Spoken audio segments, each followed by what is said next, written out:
तुझ पर निर्भर है, सतगुण गुण के कारण ही कोई हीरा कोई पत्थर है, सतगुण गुण के कारण ही कोई हीरा कोई पत्थर है। धरती पर स्वर्ग बना लेना, धरती पर स्वर्ग बना लेना, ओ मानो तुझ पर निर्भर है, सतगुण गुण के कारण। मानो के पास सद्गुण अवगुण, सद्गुण कहते हैं दया धर्म सत्यशील विचार विवेक वैराग गुरु भक्ति।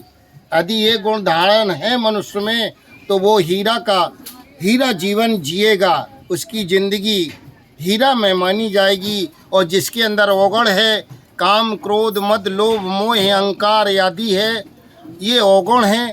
यदि ये अवगुण मानव के अंदर है तो वो मानव तो है मगर उसका जीवन पत्थर जैसा ही रहेगा। इसलिए कहा तुम ज्योति से ज्योति जलाता चल, तुम सभी को गले लगाता चल। तुम ज्योति से ज्योति जलाता चल, तुम सभी को गले लगाता चल। गुण ही गुण भरे परे तुझ में, तेरा अंतःकरण रतना घर है, सतगुण गुण के कारण ही कोई हीरा कोई पत्थर है, सतगुण गुण के कारण ही धरती पर स्वर्ग बना लेना, ओ मानो तुझ पर निर्भर है, सतगुण गुण के कारण ही कोई हीरा कोई पत्थर है, सतगुण गुण के कारण। नदी न अपना जल पीती है, वृक्ष न अपने फल खाते हैं। नदी न अपना जल पीती है, वृक्ष न अपने फल खाते। परमार्थ के कारण ही तुम इस मानुष जन्म को पाते हो, पर दुखियों के दुख को जो समझे, पर दुखियों के दुख को जो समझे, वो मानो देवों से बढ़कर है, सतगुण गुण के कारण ही कोई हीरा कोई पत्थर है, सतगुण गुण के कारण ही कोई हीरा कोई पत्थर। धरती पर स्वर्ग बना लेना, धरती पर स्वर्ग बना लेना, ओ मानो तुझ पर निर्भर है, सतगुण गुण के कारण ही कोई हीरा कोई पत्थर है, कोई हीरा कोई पत्थर है, कोई हीरा कोई पत्थर है। बोलिए सद्गुरुदेव की जय। बानो अपने आप को चाहे हीरा बन के जीवन जिए या पत्थर बन के जिए, ये मानव पर निर्भर होता है। ये किसी भगवान की कृपा नहीं, किसी भगवान की महिमा नहीं है। क्यों? श्री रामचंद्र जी लक्ष्मण जी को यही बता रहे थे कि काहू ना को। बहुत बहुत धन्यवाद साहब, आपका जीवन मंगल में रहे, मंगल में रहे। दानियों का खजाना हमेशा भरा रहता है, दान देने वाले से कभी दान घटता नहीं। कहते हैं चिड़ी चोंच भर ले गई, नदी न घटियो नीर। दान दिए थे धन घटे ना, कह गए संत कबीर। साहिब बंदगी बढ़ाइए साहब। दूसरा गीत सुना दूं? तू अपने जीवन में जो तेरे अंदर सदगुरु ने जो तुझे ज्ञान दिया है, वो ज्ञान की जोत जो मानव के अंदर बुझी हुई है, जोत तो है मगर वो मानव भूल चुका है अपनी जोत को। उस जोत को तू संकेत कर दे, वो जोत वहाँ ज्ञान की जलने लगेगी। तुम ज्योति से ज्योति जलाता चल, तू सबको गले लगाता चल। गुण ही गुण भरे पड़े तुझ में, गुण ही गुण भरे पड़े तुझ में। तेरा अंतःकरण रत्नाघर है, तेरे अंतःकरण में ये ज्ञान विवेक वैराग भक्ति ऐसे रत्न भरे हैं। और उसका उपयोग कर तू, उसका इधर बढ़ जाइए, उसका उपयोग आ जाइए, इधर आ जाइए, उसका उपयोग करिए अपने जीवन में। फिर कहा कि नदी न अपना जल पीती है, नदी ये सबके लिए प्रकृति। प्रकृति ईश्वर क्या है? ईश्वर कहते हैं नियम को। ये प्रकृति का जो नियम है वो बिल्कुल पक्का है, वो इसमें कोई भेदभाव नहीं है। नदी गंगा मैया या जमुना या सरस्वती ये भेद नहीं करती कि मैं हिंदू के लिए शीतल जल दूं, इस्लाम के लिए गर्म जल दूं, खारा जल दूं। ऐसा प्रकृति नहीं चाहती। वो सम प्रकृति सबके लिए बराबर अपना काम करती है। नदी ना अपना जल पीती है, वृक्ष ना अपने फल खाते। वृक्ष जो है वो भी प्रकृति सबके लिए बराबर काम करती है। हिंदू के लिए भी फल मीठा देती है, इस्लाम को भी फल मीठा देती है। अपने नियम में वो बेईमानी नहीं करती है प्रकृति। प्रकृति अपने नियम में कोई बेईमानी नहीं करती। प्रकृति को ही ईश्वर, नियम को ही ईश्वर कहा गया है। इसलिए फिर आगे बोलते हैं, नदी न अपना जल पीती है, वृक्ष न अपने फल खाते। परमार्थ के कारण ही इस मानुष तन को तुम पाते हो। मानव जन्म क्यों मिला है? ये परमार्थ के लिए मिला है। और परमार्थ के लिए तुलसीदास जी ने कह दिया, परे घेते सर से धर्म नहीं भाई, पर पीड़ा सम नहीं अधिमाई। ये तुलसीदास जी का कहना है कि पराये हित के समान कोई दूसरा धर्म ही नहीं है। नाना प्रकार के लोग अपना धर्म माने हैं।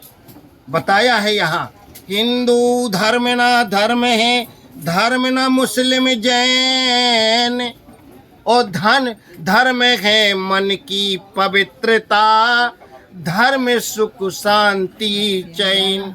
ये धर्म है। धर्म जो है प्रकृति अपना निभाती है। इसलिए जो मानव का धर्म है कि मनुष्य जन्म अगर आपने पाया है तो परहित काम करिए। और जो गरीबों की आशाओं की सेवा करते हैं वो मानव जो है उनको ही महान कहा गया है।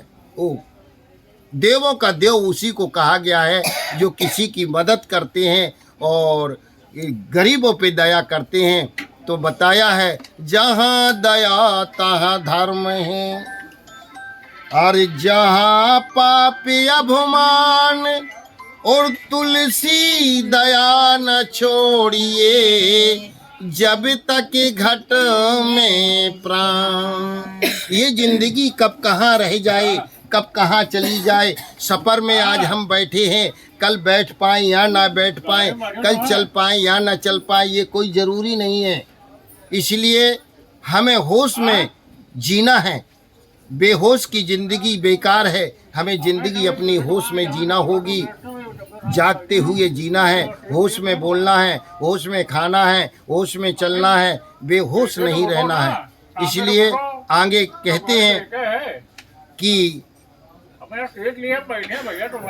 तुलसीदास जी के हिसाब से ये कहा कि कर्म प्रधान और विषय रच राखा और जो जस करहे सो तस फल चाखा। इसी पर वो गीत है ये, तेरा कर्म कहाँ ले आया, तेरा कर्म कहाँ ले आया। मोदी जी का कर्म कहाँ ले आया प्रधानमंत्री पद पर, योगी जी का कर्म कहाँ ले आया यानी जो है मंत्री पद पर, आपका कर्म कहाँ ले आया। कोई डीआईजी, कोई आईजी, कोई गरीब, कोई अमीर, कोई संत, कोई भिखारी। इसलिए कहा तेरा कर्म कहाँ ले आया, ये भेद समझ नहीं पाया, तेरा कर्म कहाँ ले आया। ये भेद समझ नहीं पाया। चाहे राजा हो या रंक, चाहे साधु हो या संत, चाहे राजा हो या रंक, चाहे साधु हो या संत, इन कर्मों से बच नहीं पाया। तेरा कर्म, तेरा कर्म कहाँ ले आया, तेरा कर्म कहाँ ले आया, तेरा कर्म कहाँ ले आया। राम का कर्म त्रेता में लाया, यानी कृष्ण का कर्म द्वापर में लाया, और जसका का कर्म जो अयोध्या में लाया। तो कर्म जो है के हिसाब से ही हमको ये जीवन मिलता है और उसी के हिसाब से मानव चलता है। इसलिए जो है हमको अपने कर्म को ही ठीक करना होगा। कर्म प्रधान विषय रच राखा और जो जस करहि सो तस फल चाखा। जिसने जैसा कर्म किया है उसको वैसा ही फल मिलेगा, प्रारब्ध बनेगा, इसके बाद वो फल वही प्राप्त होगा। इसलिए हमको महापुरुषों से जुड़ करके अपने जीवन को के लिए कुछ सीख लेना चाहिए, क्योंकि हमारी जिंदगी बेहोश में है। क्यों बेहोश में है?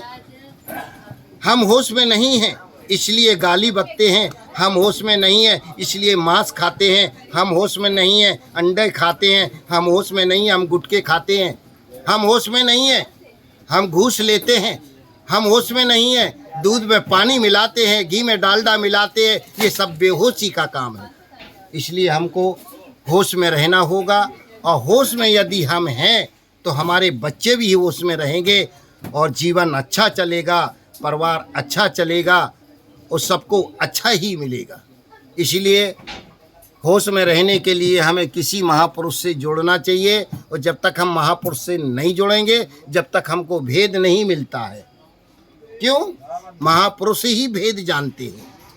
इसलिए कहा कबीर साहब ने कि भेदी तो भेदई कहे और अनभेदी क्या जान, या जाने गुरु पार की या कोई संत सुजान। बताया है कि भेदी जो गुरु होगा वो भेद बताता है, भेद जानता है, उनके अंदर भेद छिपा है, इसलिए अपने शिष्य को भेद बताते हैं, ये रहस्य बताते हैं, जीवन की कला कैसे जीना है ये सब करते हैं। इसलिए हमें किसी संत से जुड़ना चाहिए, और भेदी गुरु से, पारखी संत से। तो जब तक हम पारखी संत से नहीं मिलेंगे, जो गुरु मिले पारखी, थोड़ा खड़े हो जाओ, नहीं बैठे रहो। जो गुरु मिले पारखी पारख दे लखाई, कहें कबीर भूल की औषधि पारख सबकी भाई। इसलिए हमको पारख लेना होगा, और जब हमारे जीवन में पारख होगा तभी हम अपने सत्य असत्य का निर्णय कर सकते हैं। जड़ चेतन दो वस्तु है, अति प्रसिद्ध जग माए। ये दो ही वस्तु है संसार में, एक जड़ है एक चेतन है। प्रकृति एक जड़ है और ये चेतन अजर अविनाशी जीव है। ये दो ही वस्तु है, इसके अलावा कोई तीसरी नहीं है। तो जड़ चेतन दो वस्तु है, अति प्रसिद्ध जग माय। या की पारख प्राप्त बिन बंधन छूटत नाय। इसलिए हमें सदगुरुओं से जानकारी करके और जड़ चेतन का ज्ञान हमको हो जाए। जिस तरह हंस होता है, हंस के अंदर गुण होता है कि वो दूध को ग्रहण कर लेता है, पानी को अलग कर देता है। इसी तरह ये प्रकृति और चेतन का हमको विवेक करना है, विचार करना है, परख करना है। इसको सत्य को जान करके, इनको सत्य को जान करके अपने में स्थिर हो जाना है। और कैसे स्थिर हो जाना है, कैसे स्थिर हो जाना है?